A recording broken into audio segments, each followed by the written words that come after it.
Imagine பண்ணி பாருங்க, நீங்க ஒரு ப்ரொஃபஷனல் ஹைக்கர். -30°C ஒரு பனிமலை மேலே ஏறிட்டு இருக்கீங்க. நைட்டு டென்ட் அடிச்சு தூங்கிட்டு இருக்கீங்க. சடனா ஏதோ ஒரு பயம். எந்த அளவுக்கு பயம்னா, டென்ட்டோட வாசல் எதிர கூட டைம் இல்லாம கையில இருக்கிற கத்தியை வச்சு டென்ட்டை கிழிச்சு உள்ள இருந்து வெளியே ஓடி வந்திருக்கீங்க.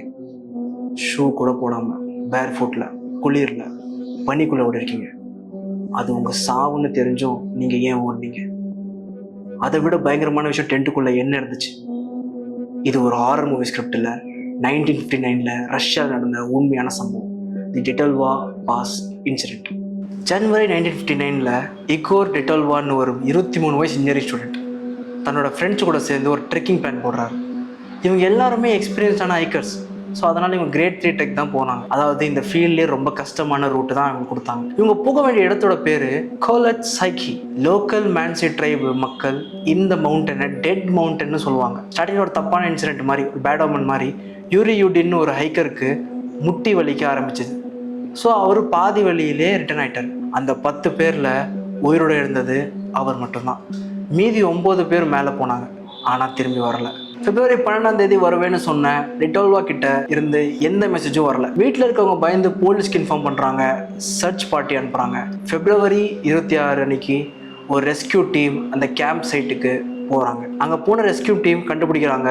அவங்க அங்கே பார்த்த காட்சி இன்வெஸ்டிகேஷன் ஆஃபீஸர் எல்லாருமே ஷாக்காக வச்சது.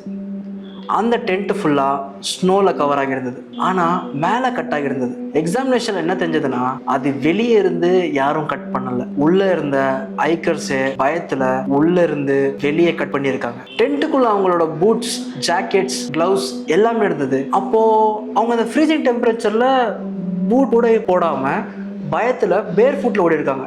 ஸ்னோ இன்னும் தோண்ட ஆரம்பித்தாங்க. ஃபாரன்சிக் ஸ்கெச்சர்ஸ் வந்தாங்க. அந்த டென்ட்ல இருந்து 1.5 கிலோமீட்டர் தூரத்துல ஒரு பெரிய செடாட்ரி இருந்தது. அங்கதான் முதல் 2 பாடியை பார்க்கறாங்க. வெறும் அண்டர்வேர்ல கால்ல சாக்ஸ் கூட இல்லாம உறைஞ்சி போயிருந்தாங்க. இந்த இடத்துல தான் பாராடாக்சியல் அண்ட்ரெஸ்ஸிங்னு ஒரு சயின்ஸ் சொல்றாங்க. ஹைப்போதெர்மியால எக்ஸ்ட்ரீமா குளிரும் போது பிரெயின் தப்பான சிக்னல் கொடுக்கும். உங்களுக்கு சடனாக சுட்டரிக்கிற மாதிரி ஃபீல் ஆகும். ஸோ நீங்கள் ட்ரெஸ்ஸை கழட்டிடுவீங்க. பட் மிஸ்ட்ரி என்னன்னா, அந்த மரத்தில் 5 மீட்டர் உயரம் வரைக்கும் கிழங்குகளை உடைச்சிருக்காங்க. அவங்க கையில் ரத்தம், எதையோ பார்த்து பயத்தில் மரத்தில் ஏற ட்ரை பண்ணி உடைச்சிருக்காங்க. அது என்ன, எது அவங்கள பயமுறுத்துது?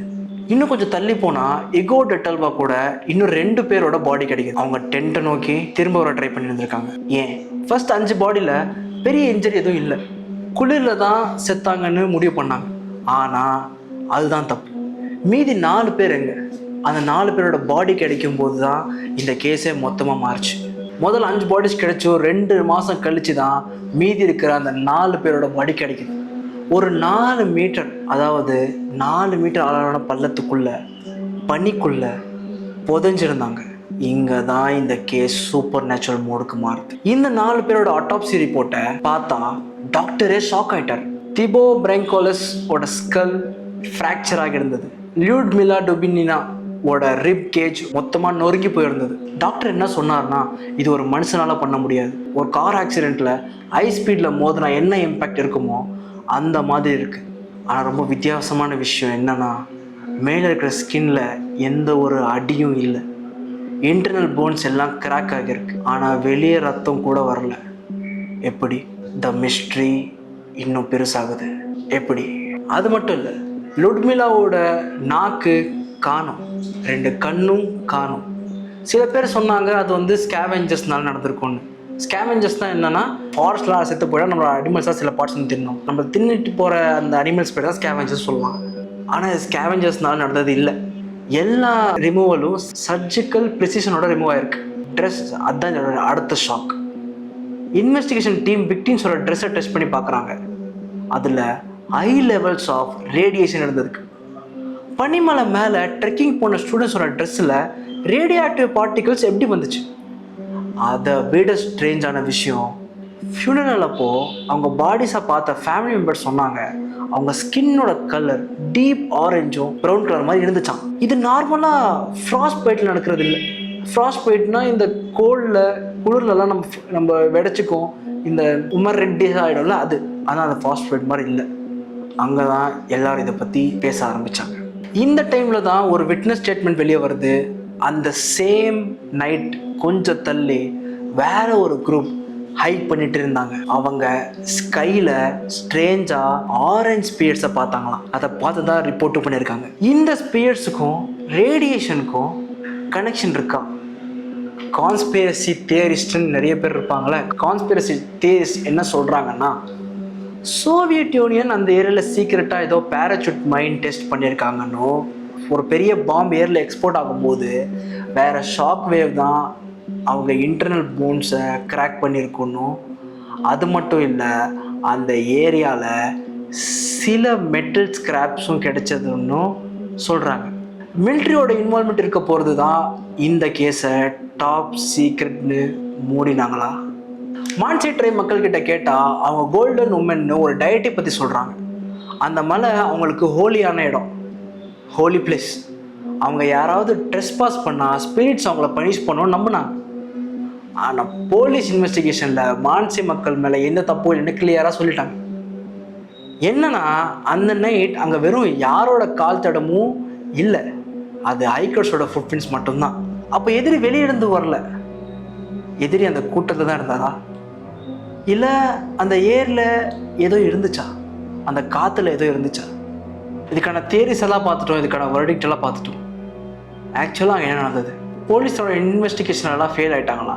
எல்லாத்துக்கும் மேலே ஒரு பெரிய கேள்வி, அவங்க ஏன் பயந்த டென்ட்டை கிழிச்சு எரிஞ்சு பேர் ஃபுட்டில் ஓடினாங்க? இதுக்கு சயின்ஸ் ஒரு டெரரான எக்ஸ்பிரஷனை கொடுக்குது. அதுதான் இன்ஃப்ரா சவுண்ட். கொலோத்சாரிக்கு மலை மேலே காத்தடிக்கும் போது அந்த ஷேப்னால கர்மன் ஓட்டெக் ஸ்ட்ரீட்னு ஒரு ஃபெனாமென் நடக்கும். அதாவது இது மனுஷங்களுக்கு கேட்காது, லோ ஃப்ரீக்வன்சியான சவுண்டை ப்ரொடியூஸ் பண்ணும். இந்த ஃப்ரீக்வன்சி மனுஷனோட பிரெயினை அஃபெக்ட் பண்ணும். மனுஷனோட பிரெயினை அட்டாக் பண்ண ஆரம்பித்தா உங்களுக்கு சடனாக இன்டென்ஸ் பேனிக் நடக்கும், ஒரு ஹாலுசினேஷனாக ஃபீல் பண்ணுவீங்க. இமேஜின் பண்ணி பாருங்கள், நீங்கள் டென்ட்டுக்குள்ளே தூங்கிட்டு இருக்கீங்க, சடனாக உங்கள் பிரெயின்குள்ளே யாரும் சொல்ல முடியாத ஒரு பெரிய பயம் வருது. உங்கள் கூட இருக்கிறவங்களே உங்களுக்கு பேய் மாதிரி தெரிறாங்க. அந்த பேனிக் அட்டாக்ல தான் அவங்க டென்ட்டை கட் பண்ணி வெளியே ஓடிருக்காங்கன்னு ஃபிசிக்கல் ரிசர்ச்சர்ஸ் நம்புகிறாங்க. கேஸ் க்ளோஸ் ஆகி 60 வருஷம் கழிச்சு 2020 ரஷ்யன் கவர்மெண்ட் இந்த கேஸை திரும்ப ஓப்பன் பண்ணுறாங்க. அவங்க ஃபைனலாக என்ன சொன்னாங்கன்னா, அது ஒரு ஸ்லாப் அவலாஞ்சி. அதாவது அவங்க டென்ட் மேலே ஒரு பெரிய பனிக்கட்டி விழுந்ததுன்னும், டென்ட்டை க்ரஷ் பண்ணி அதனால தான் போன்ஸ் பிரேக் ஆகிடுச்சின்னும், அந்த பயத்தில் தான் அவங்க வெளியே ஓடினாங்கன்னு சொல்கிறாங்க. ஆனால் இந்த எக்ஸ்ப்ளனேஷனை யாரும் நம்பலை. அவ்வளோ சின்ன ஸ்லோப்பில் எப்படி அவலாஞ்சி வரும்? அது உண்மைனா அந்த ரேடியேஷனுக்கு என்ன பதில்? அந்த ஆரஞ்ச் ஸ்பியர்ஸுக்கு என்ன ஆச்சு? எவிடன்ஸ் எல்லாமே ஹைட் பண்ணப்பட்டுச்சுன்னு இன்னும் மக்கள் பேசிக்கிறாங்க. இந்த இன்சிடெண்ட்டில் எல்லாரையும் விட ரொம்ப பாவம் யூரியுதீன் தான்.